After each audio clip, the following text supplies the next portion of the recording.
So tonight's scripture reading comes shortly after what we read from last week. We're currently in a sermon series that's basically just all on Jesus' life, and we're just kind of working our way through Jesus' life.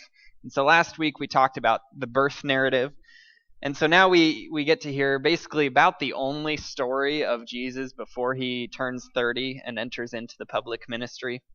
So this begins shortly after where we left off last week. It's also in Luke. It's chapter 2, verses 39 to 52. So it says, "When Mary and Joseph had completed everything required by the law of the Lord, they returned to their hometown, Nazareth in Galilee. The child grew up and became strong. He was filled with wisdom, and God's favor was on him. Each year his parents went to Jerusalem for the Passover festival. When he was 12 years old, they went up to Jerusalem according to their custom. After the festival was over, they were returning home, but the boy Jesus stayed behind in Jerusalem. His parents didn't know it. Supposing that he was among their band of travelers, they journeyed on for a full day while looking for him among their family and friends. When they didn't find Jesus, they returned to Jerusalem to look for him. After 3 days, they found him in the temple. He was sitting among the teachers, listening to them and putting questions to them. Everyone who heard him was amazed by his understanding and his answers.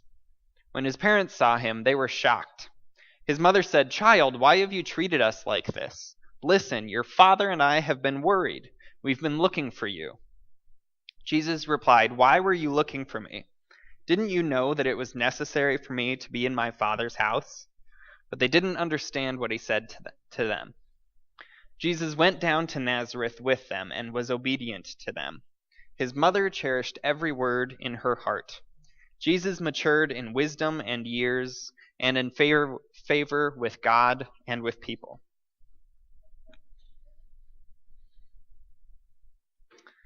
So sort of key to our understanding of Jesus is a whole lot of understanding what context he was in. And so a lot of, especially what we're working with today, has to do with a lot of the Jewish customs of the time. So it's especially important that we understand that.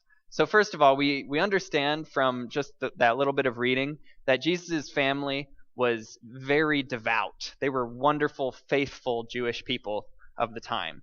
So it says, like, they did all that was the custom of the time, as in they had him circumcised. They presented him in the temple as they were supposed to do with a newborn.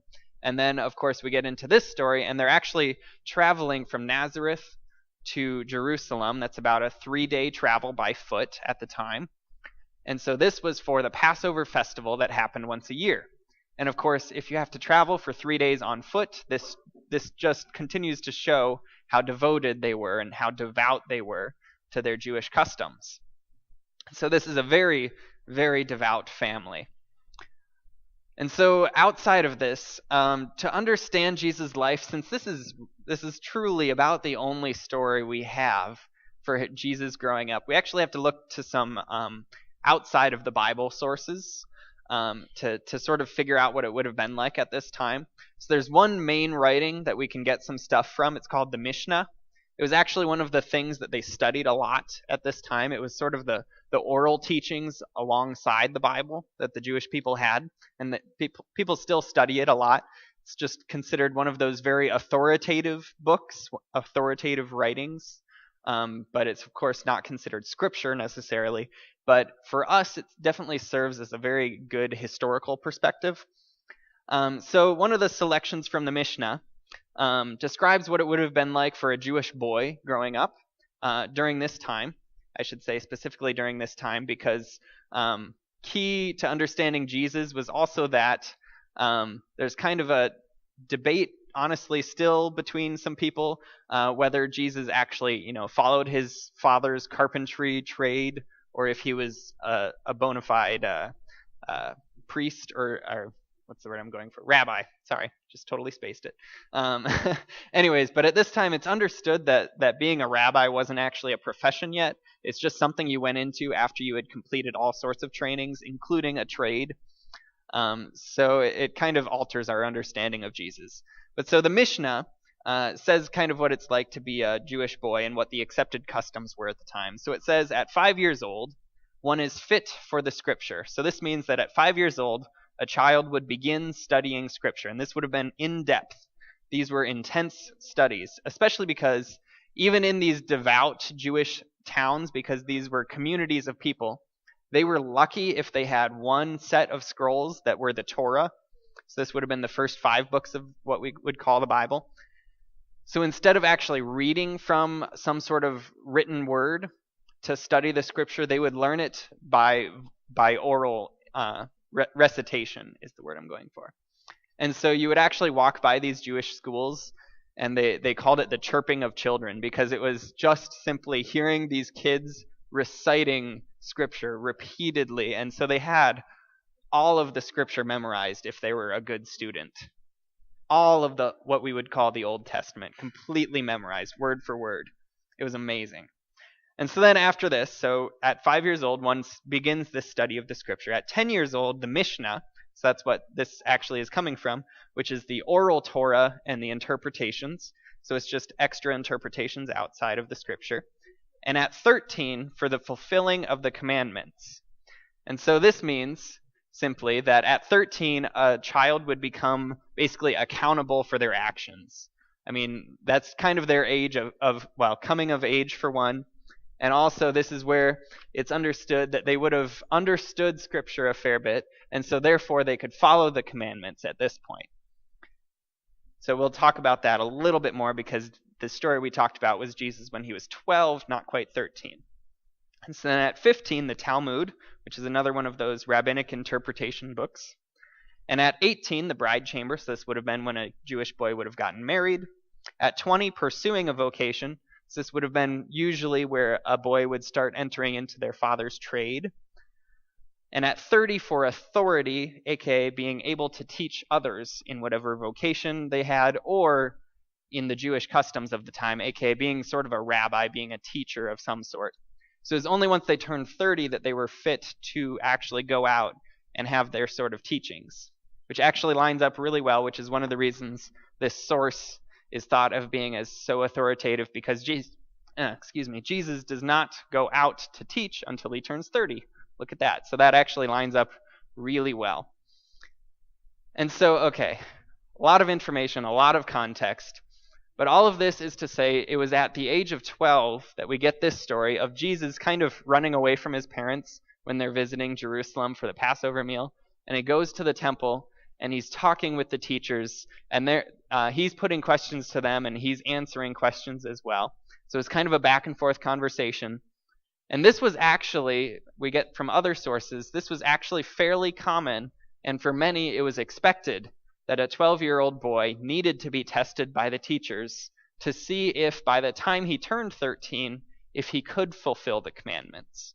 Because of course at the age of 13, that was when they were thought to be accountable to the commandments. And so in order to be accountable, it was often thought that you needed to be tested of your knowledge, whether or not you could actually figure that all out by then. And so when you get the line where Jesus says, "Didn't you know I had to be in my Father's house?" That's actually sort of a reference to that. Like, didn't you know that I needed to be tested? So that when I turned 13, that I would be able to fulfill commandments, and that it would be proven that I was able to do that. So this is where we enter into this story. It's, like I said, a whole lot of context, but really fascinating to hear from a historical context. But of course, at this time, not only is Jesus answering questions, but he is answering them in such ways that people are amazed by this. People are just dumbstruck by his answers, that even at the age of 12, he has such an understanding of Scripture and such an understanding of the interpretation of Scripture that even the religious leaders were impressed by his answers. And these weren't just any old religious leaders. This was the epicenter of the Judaism at the time. These were the highest priests, the most knowledgeable people, and they were the ones impressed by Jesus, so much so at this age. And so, of course, you get this story, which simply shows, I think the writer of Luke tells us this story simply to show Jesus' knowledge and where Jesus was at this point, that even his interpretations were amazing at this point, that he would have been developing his theology of loving his neighbors and loving God, just as we get when he begins teaching. So I would say that this story was probably put in there to show that he was even developing at this very early age all of the things that he came to teach later on. And so, of course, Jesus would have continued on in his life as any good Jewish boy would have done. At the age of 20, he probably would have learned his father's carpentry trade. Who knows? But at the age of 30 is when it was believed that someone was fit to go out and teach others, whether it was teach others their trade, or this was when just the sort of informal rabbis would have been popping up. And so this is the age where Jesus starts to go out. But before he actually goes out to teach, the very first story that we get is Jesus being baptized by John. And I find this story really fascinating because we get this wonderful image. We tell this story all the time of Jesus being baptized by John, and he's literally coming out of the water from being baptized. And we get this story of God descending on him like a dove, and this voice saying over him, "This is my son, in whom I am pleased." And now think about that sentence, "in whom I am pleased." At this point in Jesus' life, he hasn't done the ministry that we always talk about. He hasn't done all of those miracles that we always like to point to. All that he has done is been a faithful and wonderful Jewish person. And he's developed his theology. He's done his studying. He's studied Scripture intensely. He's studied the interpretations intensely. And it's at this point that God puts his blessing on him and says, "I am pleased with this man." It's not after all of the miracles. It's not after he's done all of that teaching and preaching. It's simply the daily life. It's simply putting those interpretations and putting that faith into daily life, daily practice. It's at this point that God says, "I am pleased with you." Now, personally, I find that so encouraging because that tells me that, we don't have to do those miracles that Jesus did.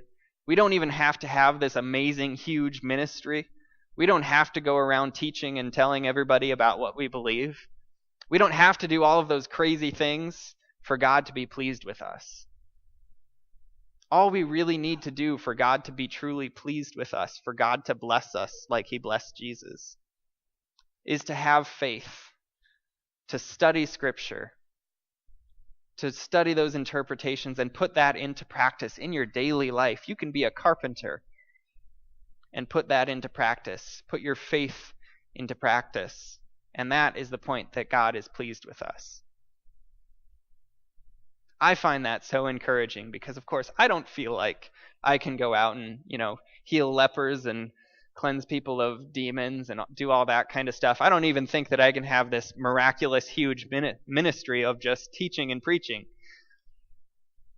But, I can put my beliefs into action in daily life. I can choose to love my neighbor in the everyday. Those things I think I can do. And you know what? If you can do simply that, that is what God is pleased with. God is pleased with the little actions, the little bits of love that all add up to make up your life. I mean, most of our life is made up of these small moments. And these small moments are what God really wants us to be doing. And so may it be that you can be so encouraged that you can live out your faith in every single daily action so that God may be pleased with you. May it be so. Amen.